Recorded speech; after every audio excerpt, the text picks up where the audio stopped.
Some of you may know that after college, I was a young adult missionary with Global Ministries, which is the mission arm of the United Methodist Church. And during that time, I spent 16 months serving in Johannesburg, South Africa. And while I was there, I met some extraordinary people who quickly became my family. One of them was affectionately known as Mama Judy. Mama Judy was an immigrant from Malawi, and she was a cleaner in the office where I worked. My roommate and I would spend many of our lunch breaks throughout the week with Mama Judy, eating outside and chatting together. One of those lunches was the Friday before Mother's Day. And during that lunch, Mama Judy informed us, "This Sunday, you are coming to my house for lunch." Now, this wasn't an invitation to come to her house for lunch, it was an order. So we knew we had to be there. Mama Judy lives with her husband, Gerald, who we called Papa G.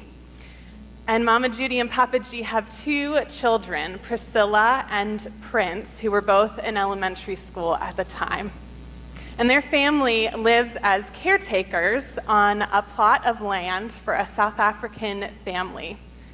Their home at the back of this plot of land was about the size of our main church office and my office combined, which didn't include a bathroom or running water found in a building next to their house. They didn't have much compared to our standard of living, but their home was filled with love. That Mother's Day, we ate an amazing meal in their little dining/living room, and we were introduced to a few of Priscilla and Prince's friends, the stuffed animals that they held dear. We played ball and jumped roped with them outside, and I was amazed at the politeness and respectability of those children. Never before have I met children who never once complained or talked back to their mother when they were asked to help clean up after dinner or cook before dinner. Many of you may not have met children that way either. We were soon part of their family, and they became our family. We celebrated together the World Cup. We celebrated birthdays together and holidays. They were the family that we could just pop in on unannounced, and if by chance we popped in around mealtime, then they would split any food that they had made to share it with us.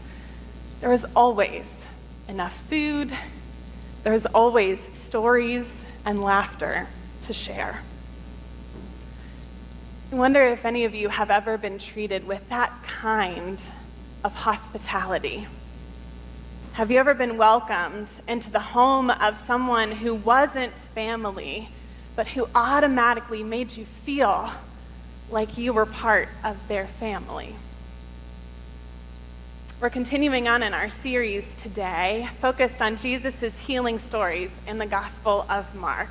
Last week, we talked about the power that Jesus demonstrated in bringing life to others and how we're called to do the same. And today takes a little bit of a different turn.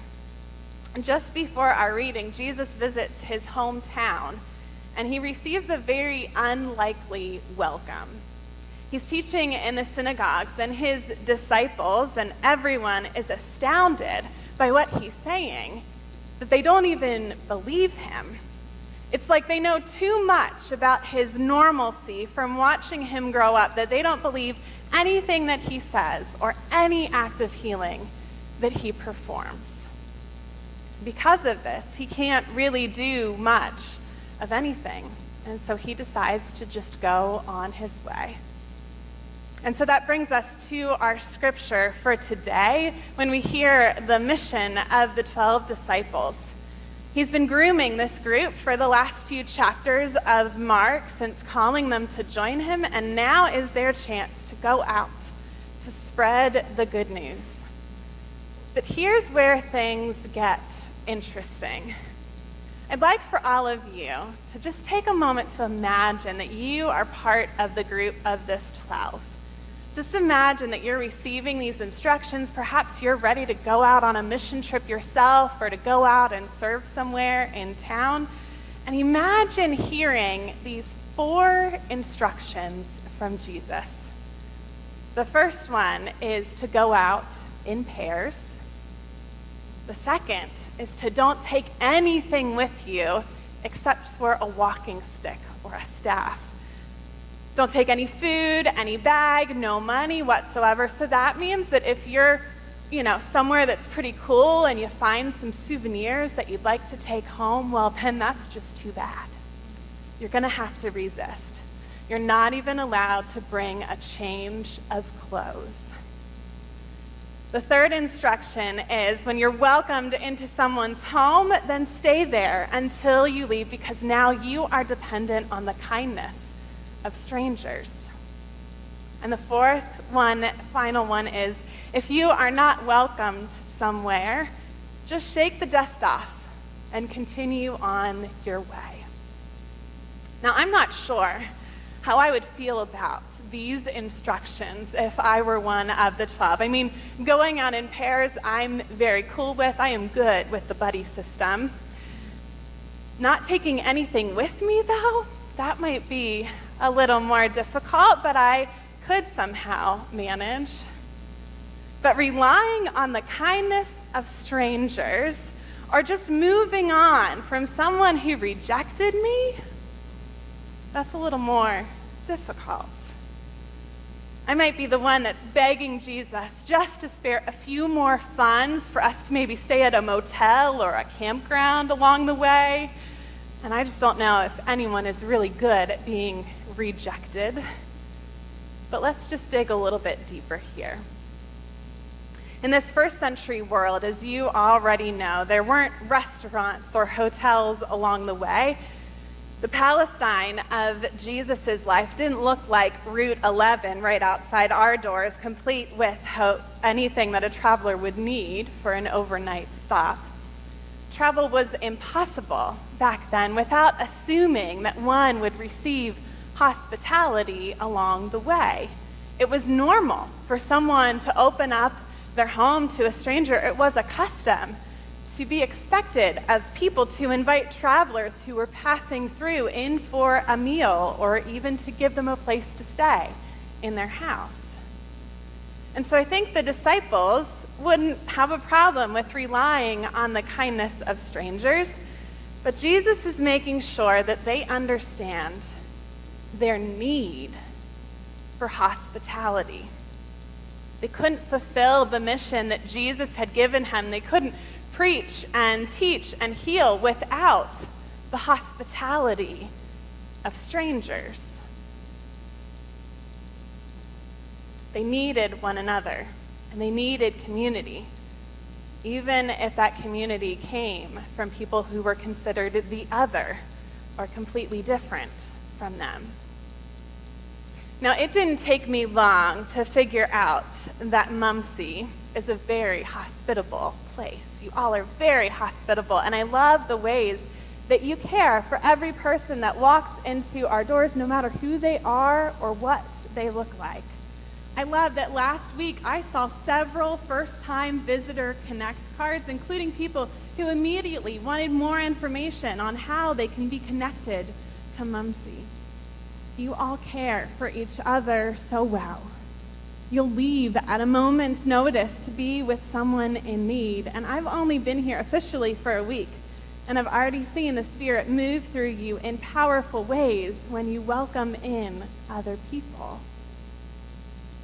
Giving hospitality, I don't think is very difficult for us, especially inside of our doors. But receiving hospitality, needing hospitality, relying on the hospitality of others, I think that's a lot more difficult.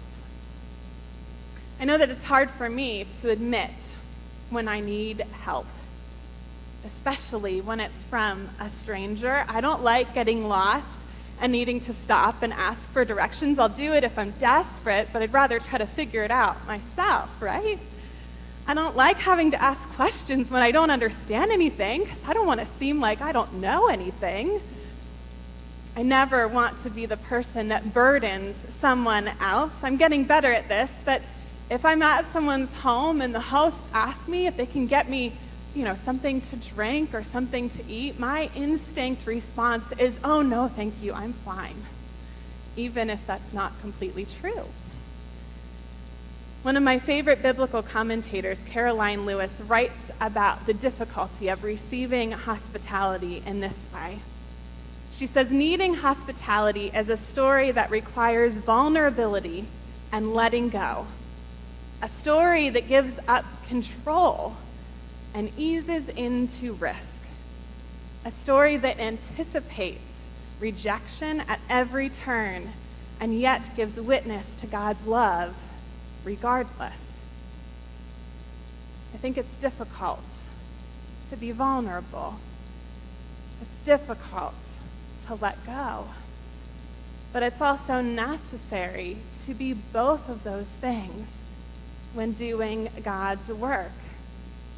The other half of our New Testament, all the letters of Paul to the churches that were planted all over the place, they're known as the ministry to the Gentiles, and none of that would have happened without the hospitality of the absolute other.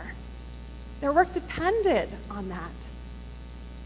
We can't give healing to others if we don't realize the healing that we ourselves need as well. We can't heal others and offer God's love to others if we ourselves aren't able to receive that love either. My roommates and I fell on some really difficult times during the year and a half that we were in South Africa. We were moved from our first placement, the one where we met Mama Judy, after being there for 10 months. But thankfully, we never lost contact with Mama Judy and Papa G and Priscilla and Prince. They were part of the community that helped us to heal in an extremely difficult time. Years before that, I would have never expected that the Malawian family would be offering me God's love and mercy in a time of deep pain.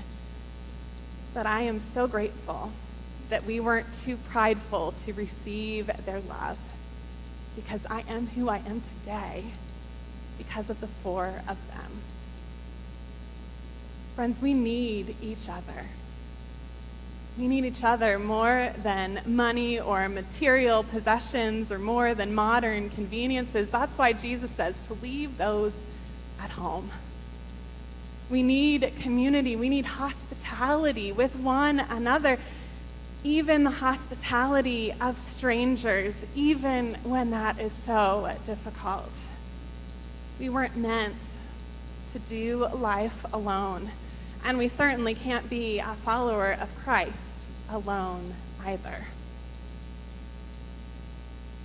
I was reminded recently that just this last month, not too long ago, was the 3-year anniversary of the shooting at Mother Emanuel AME Church in Charleston, South Carolina.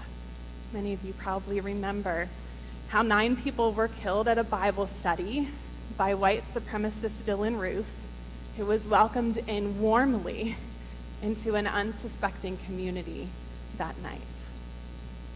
It's a tragedy that still shakes me today, especially as a pastor. But days later, after that tragedy, that church flung its doors wide open on Sunday morning, even when they had every right to shrink away or to find another place to worship. They opened their doors, and that is true, radical hospitality. I love a tagline that I recently found on their website. It says, "Emmanuel is big enough to hold you, small enough to need you, friendly enough to know you, and ready to share the love of Jesus with you, for Jesus is love." And I think that could be a very good description of Mumsy as well. Friends, just as Jesus sent his disciples out in twos to heal and to proclaim the good news. So Jesus calls us to go out every day to be healers and proclaimers. It's why the church exists. We not only need to partner with one another as we proclaim the good news, but we also need to be willing to receive healing and care and hospitality from others as well.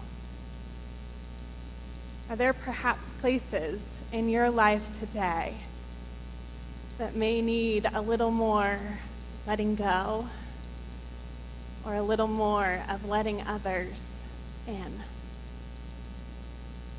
I pray that God would reveal those places to you and would open all of our hearts to receive with open arms so that we can also give and be sent forth with open arms to serve in Jesus' name. May it be so. Amen.